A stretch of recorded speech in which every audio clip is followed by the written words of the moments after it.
A situação é muito delicada. O seu estado piora a passos acelerados. Já tentamos de tudo, mas não está reagindo às medicações.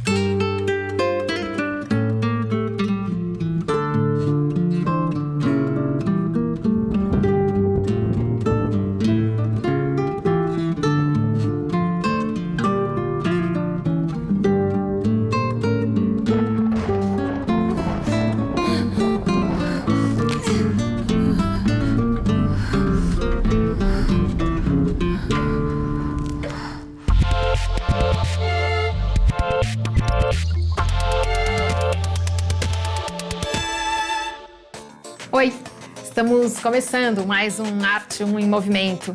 Toda semana a gente fala aqui de recomeços, que são uma certa forma de resposta à crise gerada pela pandemia.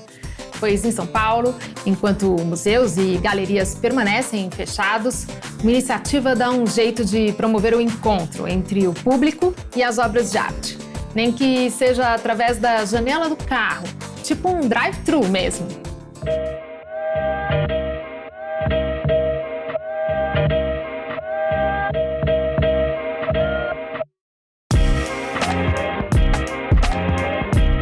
A pandemia, sem dúvida, ela mexe com tudo e com todos, independente do cenário que você está atuando ou do que você está falando.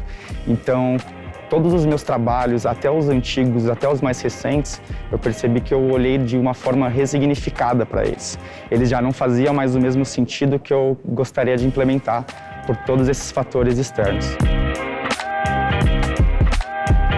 Esse trabalho ele tem o título Velato. A maior, vamos dizer, característica que eu busquei trazer para ele foi a nossa perda de identidade e principalmente a nossa perda de identificação. Me bateu a ideia de fazer uma exposição, né, em que não fosse mais no formato online, mas sim que a gente conseguisse criar uma experiência de volta física pro espectador. Um afresco, né? Cores, um outro momento, né, em que eles pudessem sair das janelas de suas casas e de seus apartamentos e pudessem olhar a arte através da janela do carro, mas com esse embate físico aí. Quando a pessoa entra no espaço expositivo, ela recebe se conecta através de um QR Code numa plataforma digital em que toda a exposição, todas as obras que ela tem acesso a um áudio.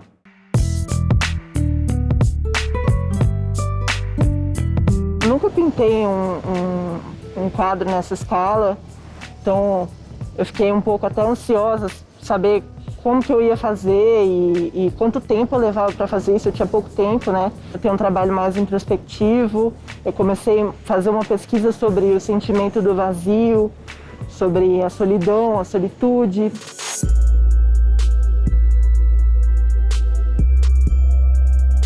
Essa obra especificamente que eu pintei, ela tem um pouco de um sentimento, acho que meio nostálgico, assim. E também tem uma coisa interessante que eu usei uma foto da minha avó para refazer essa senhora. E a minha avó, ela tem 93 anos e ela testou positivo para Covid, acabou não desenvolvendo sintoma e tal. Eu sempre estudei muito a textura da pele, como ela se relaciona com o nosso corpo. E aqui eu inseri a textura de pele em cima de toda a extensão da floresta amazônica. Eu inseri uma artéria onde fica a bacia do rio Amazonas.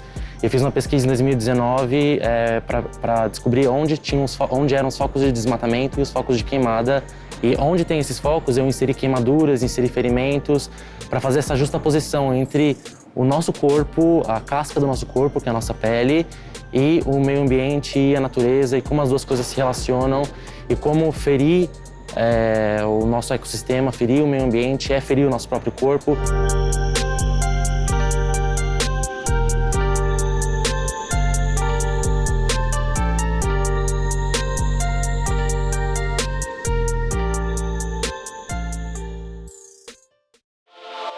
Desde os tempos medievais, os animais, reais ou fantásticos, são usados em fábulas com lições de moral no final. Essas alegorias entraram para a história como um gênero, chamado bestiário. Até o fim do mês, o Itaú Cultural exibe um festival online de filmes brasileiros de animação que usam justamente as figuras dos animais como metáforas da condição humana. A situação é muito delicada. O seu estado piora a passos acelerados. Já tentamos de tudo, mas não está reagindo às medicações. A mostra álbum animado de bestiários surgiu a partir de uma pesquisa que o Núcleo de Audiovisual e Literatura estava realizando para uma mostra sobre a história da animação brasileira. E aí a gente notou que tinha uma quantidade considerável de filmes com ou sobre animais que tinham técnicas muito variadas, assuntos e temáticas bem diferentes. E aí a gente se inspirou no conceito de bestiário para apresentar esse recorte com filmes brasileiros mais contemporâneos. O termo bestiário vem do latim e remonta a lendas da Antiguidade, da Idade Média, do Renascimento e apresenta histórias com animais reais ou fantásticos e algumas vezes de caráter moralizante. São 10 filmes, sendo 7 curtas-metragens e 3 de longa duração, que estão disponíveis gratuitamente no site do Itaú Cultural até o dia 30 de julho.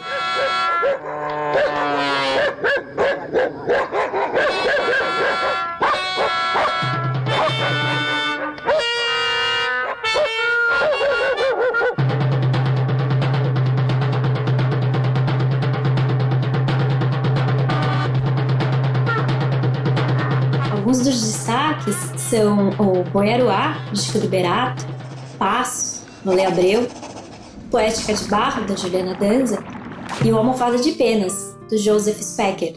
Todos os filmes da mostra tangenciam o conceito do bestiário, mas cada um foi escolhido por um motivo específico, ou seja, por apresentar uma técnica diferente de animação, como um stop motion, um 2D tradicional, um 3D, pela temática que eles podem apresentar, que pode ser bem interessante, bem atual, ou também por ser de um realizador que foi muito importante para a construção dessa história da animação no Brasil.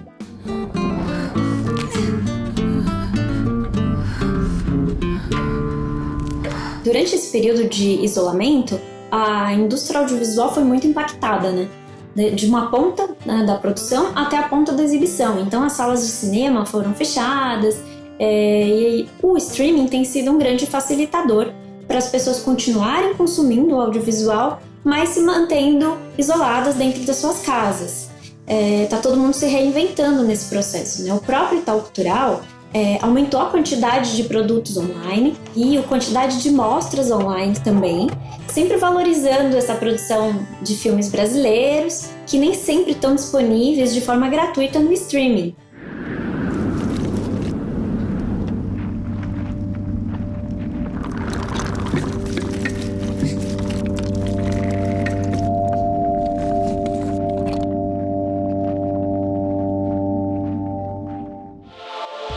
O Arte em Movimento faz um intervalo. Na volta, uma edição especial da revista Serrote, publicação de ensaios super respeitada no meio cultural.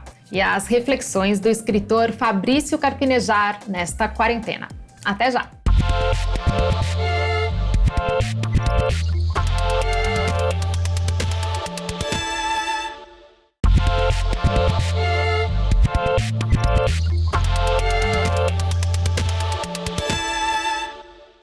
A revista de ensaios publicada pelo Instituto Moreira Salles, a Serrote, acaba de lançar uma edição especial, gratuita e digital, com ensaios e reflexões sobre este momento atual de pandemia.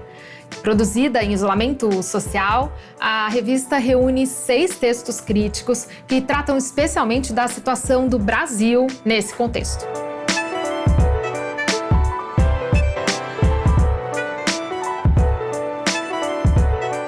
A Serrote não está exatamente estreando uma edição digital. Ela está fazendo uma edição digital excepcional por conta da pandemia. Ela foi feita em isolamento social completo da equipe da revista e também dos nossos 6 colaboradores que comparece com ensaios inéditos, né? O sétimo é o grande historiador italiano, Carlo Ginzburg, que a gente está publicando um ensaio já existente, e que ele fala sobre como a vergonha é importante, mais do que o amor, para você estabelecer vínculos com a sua pátria. A gente esperava que a revista não fosse redundante em relação ao que está no noticiário, mas também não fosse desconectada desse noticiário. Por isso a gente elegeu temas que vêm desse noticiário. Todos esses temas, e mais alguns que estão na edição, foram pensados para, de alguma forma, tentar provocar alguma reflexão livre, totalmente livre, democrática, sobre o que está acontecendo nesse momento. Os ensaios visuais seguiram na mesma toada.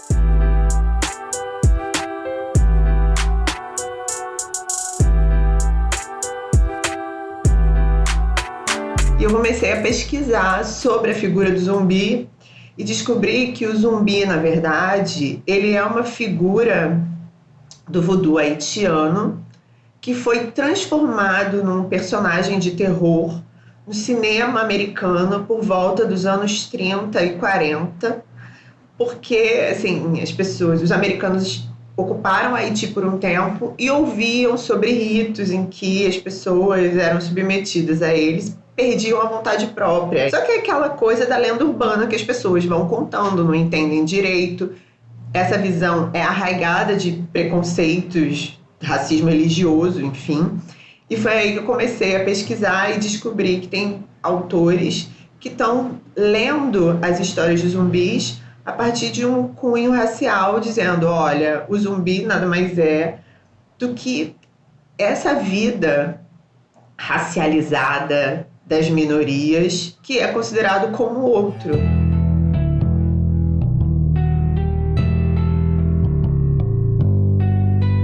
O Noah Martins é um artista que vem do grafite, da street art, mas também faz outras, além de pintura, faz objetos, performance, e o Noah fez uma seleção das coisas dele que dizem respeito a um dos temas muito caros dessa pandemia, que é a vulnerabilidade das pessoas que estão nas periferias, sobretudo a violência racista policial no Brasil, diariamente, e na explosão que houve com o assassinato do George Floyd nos Estados Unidos e os protestos que se seguiram a ele.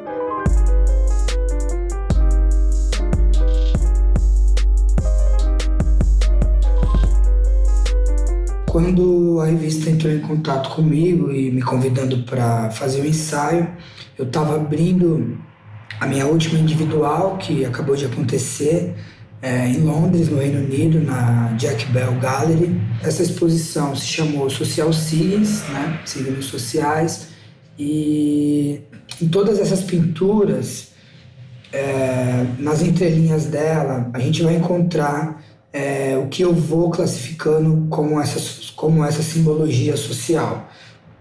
Então, muitas vezes isso são objetos, ou até mesmo a própria cena, né, que eu narro ali na pintura. O trabalho que foi selecionado para estar na capa da revista Serrote é um trabalho que se chama Um Dia da Caça, Outro do Caçador, onde eu retrato um menino, onde ele vem carregando um porco imenso, né, muito maior do que ele. Nitidamente no semblante desse garoto, a gente vê a força que ele faz para carregar um animal daquele tamanho.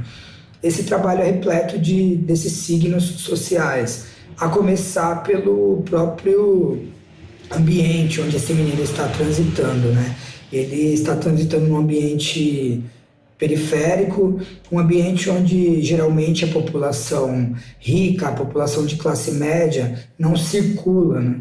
Não passa nem perto. Então, esse local é o local onde acontecem os mais diversos conflitos, as mais diversas violências que a gente acompanha nos jornais todos os dias.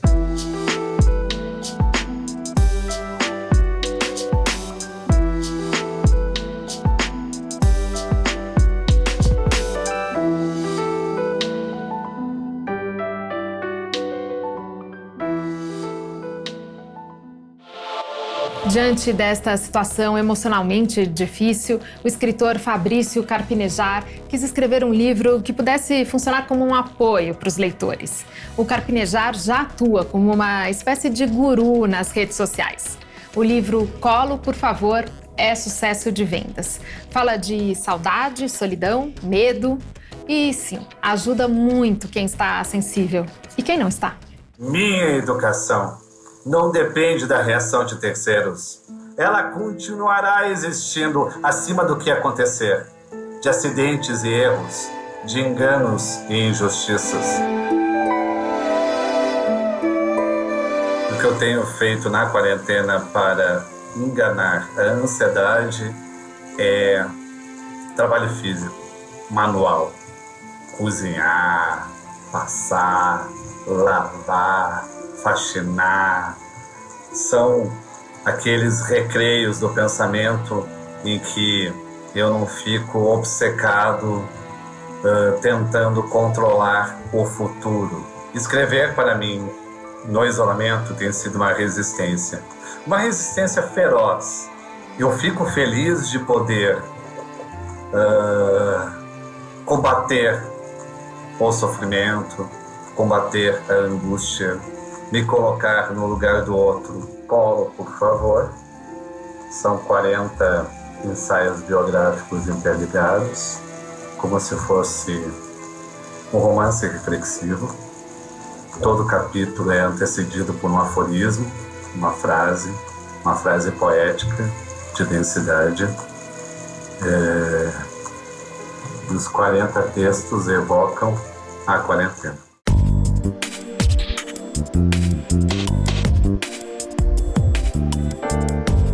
Colo, por favor, não foi um livro da gaveta, como em meu processo tradicional, em que eu deixava dormir o texto para depois revisá-lo.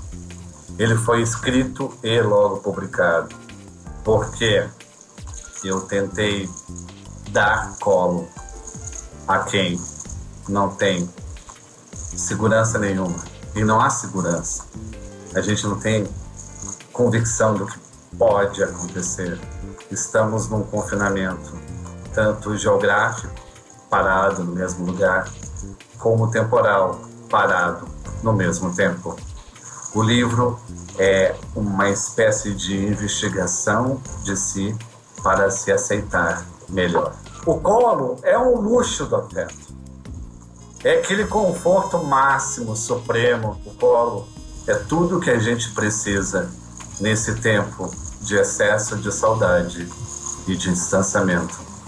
Nesse tempo em que até uma visita aos pais velhos é proibida. Até a bênção da mãe e do pai é virtual. Não temos noção do que seremos depois de tudo. A dor nos modifica. A dor é um limite. A dor é uma fronteira. Quem passa pela dor perde um jeito de sorrir livremente. A boca não mostra todos os dentes. Ninguém fica igual. Por exemplo, depois de uma separação. Tudo que você sofreu o prepara a sofrer menos. O Arte no Movimento faz mais um intervalo, mas a gente volta rapidinho. E no próximo bloco, a gente faz um passeio pelo ateliê do artista Valmor Correia e confere a rotina dos músicos da Orquestra Sinfônica do Teatro Municipal de São Paulo. Até já!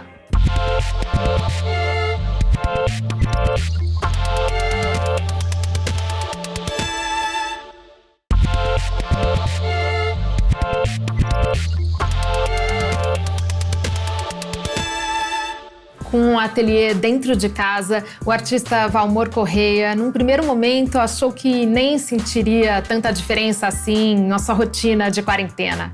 Mas o isolamento social tem levado o Valmor a vários novos caminhos. Com uma pesquisa que promove o encontro entre a arte e a ciência, ele tem criado bichos híbridos que bem podiam surgir num sonho ou num pesadelo.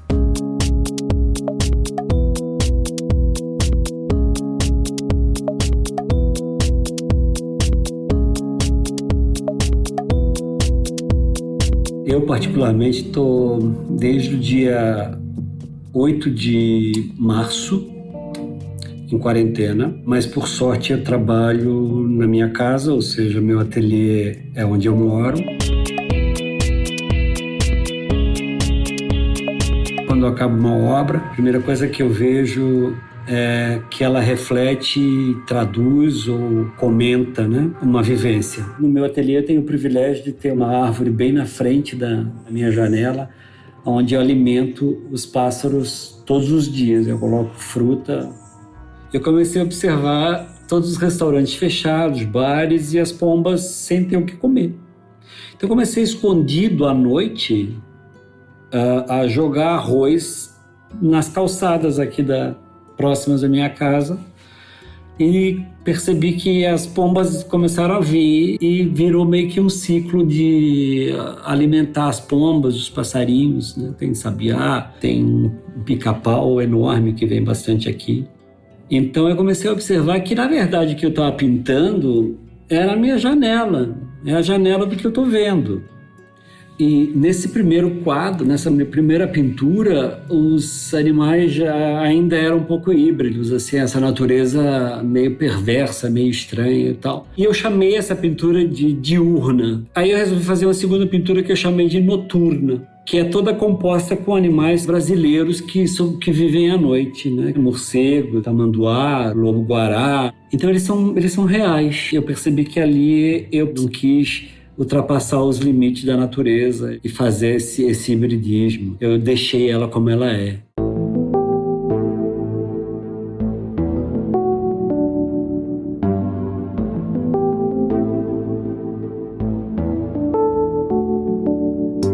E aí comecei uma terceira tela, que eu chamei de Paca Tatu Cutia Não, que é uma frase que eu conheço desde pequeno e que, na verdade, eu não sabia exatamente o que significava aquilo. E numa conversa com um estudioso dos índios daquela região, acima de Belém do Pará, ele me falou: os índios se alimentam da carne da paca e do tatu, e da cutia não. Por quê? Porque o índio, quando se alimenta, ele acredita que a energia do bicho também passa para ele, de certa forma. A paca tem filhotes fortes, o tatu também, e a cutia tem filhotes frágeis. É natural do meu trabalho pesquisar tudo sobre aquele animal. Nesse caso eu não pesquisei, a ideia era outra. Essas pinturas vieram com outras questões, com preocupações sociais, menos científicas, menos analíticas. O interessante é que esse ditado hoje, ele ganhou um outro significado. Se você olhar na internet sobre essa frase, Paca Tatu Cutia Não, ela é utilizada como um sentido de exclusão, quando você quer excluir alguma coisa de alguém. Que nada mais atual do que isso. Nós podemos ficar em casa e as pessoas que não podem.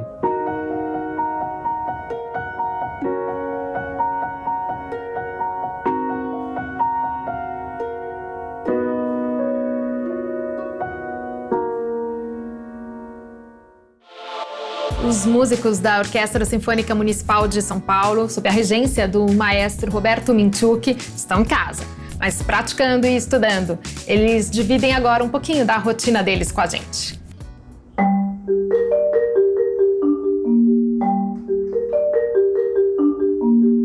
Estar longe dos palcos do Teatro Municipal de São Paulo tem sido algo bem difícil para mim. Acho que o artista, ele ama estar no palco. Então tem sido um momento bem difícil. Eu sinto muita falta dos concertos e óperas, com o público sempre acompanhando a gente de perto, com entusiasmo, carinho e, sem dúvida, os aplausos fazem muita falta. Para mim está sendo muito difícil nessa quarentena ficar sem regência, sem ter o contato com os músicos, né? Porque a orquestra é o meu instrumento, né? Então, sem orquestra, eu não tenho como, de fato, fazer música.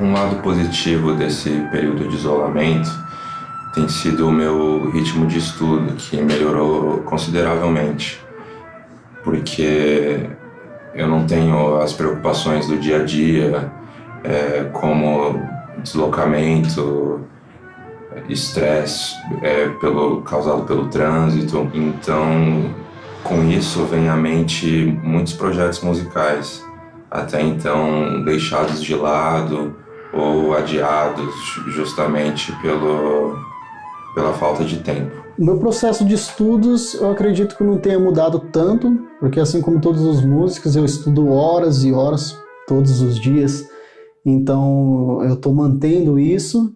E é claro, agora adicionando essa questão de criação de vídeos, criação de conteúdo. Eu estou gravando vários vídeos para o Municipal, onde eu toco em várias formações de música de câmara, como duos, trios, quartetos, quintetos. Também estou gravando algumas peças para flauta solo.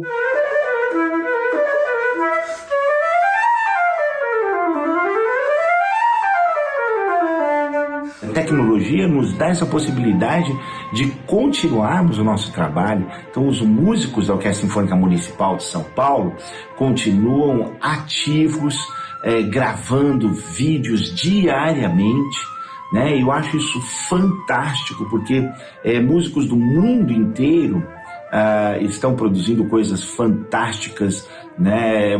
Coisas camerísticas, solos, duos, trios, quartetos à distância, e eu estou gostando muito, né, de seguir os meus músicos e ver como é que eles estão ativos e como eles estão produzindo coisas muito bonitas. Essa é uma iniciativa muito válida. A música tem um papel muito importante nesse momento, não só pela questão de entretenimento, mas neste período de isolamento as pessoas estão sofrendo com ansiedade, depressão, então a música pode também ajudar muito nesse sentido.